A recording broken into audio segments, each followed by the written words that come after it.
السلام علیکم ورحمۃ اللہ وبرکاتہ۔ امید کرتا ہوں دوستو آپ تمام حضرات خیریت سے ہوں گے۔ اللہ سے دعا ہے جہاں بھی آپ ہیں اللہ آپ کو خوشی اور سلامتی کے ساتھ محفوظ رکھے۔ دوستو آج کی اس ویڈیو میں ایک ورڈ اور لفظ ہے کافر۔ اس کافر کو ہم سمجھانے والے ہیں کہ کافر کس کو کہتے ہیں۔ ہمارے مسلمان بھائیوں میں سے بھی بہت بڑی تعداد ایسی ہے جو کافر کے معنی ہی نہیں جانتی، کافر کس کو کہا جاتا ہے۔ اسلام کی نظر میں، اللہ اور اس کے رسول کی نظر میں کفر کرنے والا اور کافر کون ہے یہ ہمارے لیے جاننا ضروری ہے۔ ایسے ہی ہمارے بہت سارے غیر ایمان والے بھائی بھی اس کے صحیح معنی کو نہیں جانتے، اس لیے وہ اس لفظ کو جب ان کو کہا جاتا ہے تو وہ چڑ جاتے ہیں۔ اس لیے آج کے زمانے میں اور اس دور میں ہمارے لیے سمجھنا ضروری ہے کہ کافر کون لوگ ہوتے ہیں، کافر کس کو کہا جاتا ہے۔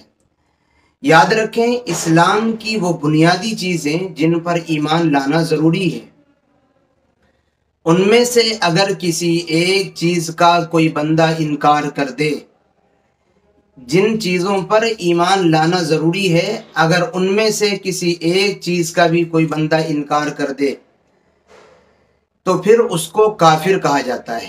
کافر کے ڈکشنری میں جو معنی اگر آپ ڈھونڈیں گے تو اس کے معنی ہے انکار کرنے والا، منع کرنے والا، ٹھکرا دینے والا۔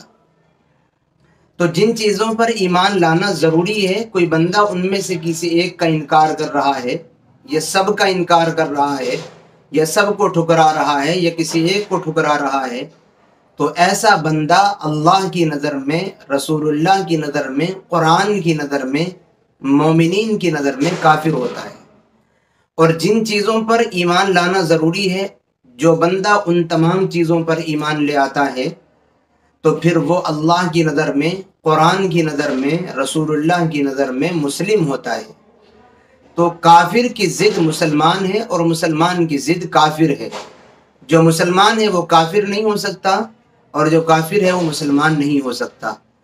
مسلمان ہونے کے لیے کچھ بنیادی چیزوں پر ایمان لانا ضروری ہے، اگر بندہ ان پر ایمان لے آئے گا تو مسلمان شمار کیا جائے گا اور وہ مسلمان ہوگا۔ اور جو بندہ ان تمام چیزوں میں سے اگر کسی ایک چیز کا بھی انکار کر دے اور کسی ایک چیز کو ٹھکرا دے اور کسی ایک چیز پر بھی ایمان نہ لائے تو پھر وہ مومن نہیں بلکہ مسلم نہیں بلکہ کافر ہوتا ہے۔ میں مثال دے کر کے آپ کو سمجھاتا ہوں۔ مثلا کوئی بندہ اللہ کو نہ مانے، جو کہتے ہیں اللہ کوئی چیز نہیں ہے، تو ایسا بندہ جو اللہ کو نہیں مان رہا ہے وہ مومن نہیں ہو سکتا، وہ کافر ہے۔ اس نے اللہ کا انکار کر دیا، اور کافر کے معنی ہوتے ہیں انکار کرنے والا۔ تو مومن ہونے کے لیے اللہ کو ماننا ضروری ہے۔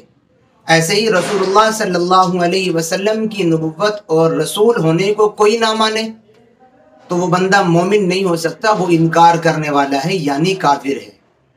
یا ایسے ہی رسول اللہ صلی اللہ علیہ وسلم کی شان میں توہین کر دے، آپ کو گالی دے دے، آپ کی شان میں گستاخی کر دے، تو ایسا بندہ بھی اللہ اور اس کے رسول کی نظر میں کافر شمار ہوتا ہے، انکار کرنے والا شمار ہوتا ہے۔ ایسے ہی جتنے انبیاء اور رسول حضور علیہ الصلوۃ والتسلیم کے علاوہ بھی آئے ہیں ان تمام پر بھی ایمان لانا ضروری ہے۔ اگر کوئی بندہ ان میں سے کسی ایک کا بھی انکار کر دے، کسی ایک پر ایمان نہ لائے تو وہ بندہ بھی مومن نہیں ہو سکتا۔ مومن ہونے کے لیے فرشتوں پر بھی ایمان لانا ضروری ہے، آسمانی کتابوں پر بھی ایمان لانا ضروری ہے، تقدیر پر ایمان لانا ضروری ہے، اور ایسے ہی جتنی چیزیں جنت اور جہنم پر ایمان لانا ضروری ہے، مرنے کے بعد دوبارہ زندہ ہونے پر ایمان لانا ضروری ہے۔ یہ تمام چیزیں ایسی ہیں جن کو ماننے والا مسلمان ہوتا ہے اور جن کو نہ ماننے والا کافر ہوتا ہے۔ تو کافر ایک طرح کی یہ نیوز ہوئی، خبر ہوئی کہ جو بندہ ایسا کرے گا تو وہ کافر ہے یعنی نہ ماننے والا ہے۔ یہ کوئی گالی نہیں ہے، اس لیے ہمارے غیر ایمان والے بھائی جو اس سے چڑھتے ہیں ان کو چڑھنا نہیں چاہیے۔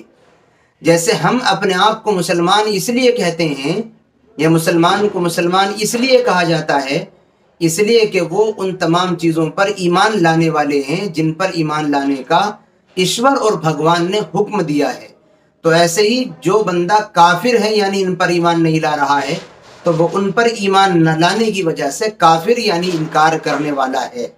تو یہ معنی ہوتے ہیں کافر ہونے کے، اس لیے بات کو سمجھ لینا چاہیے۔ دعاؤں کی درخواست ہے، پھر ملیں گے انشاءاللہ کسی نئی اور اچھی ویڈیو کے ساتھ۔ السلام علیکم ورحمۃ اللہ وبرکاتہ۔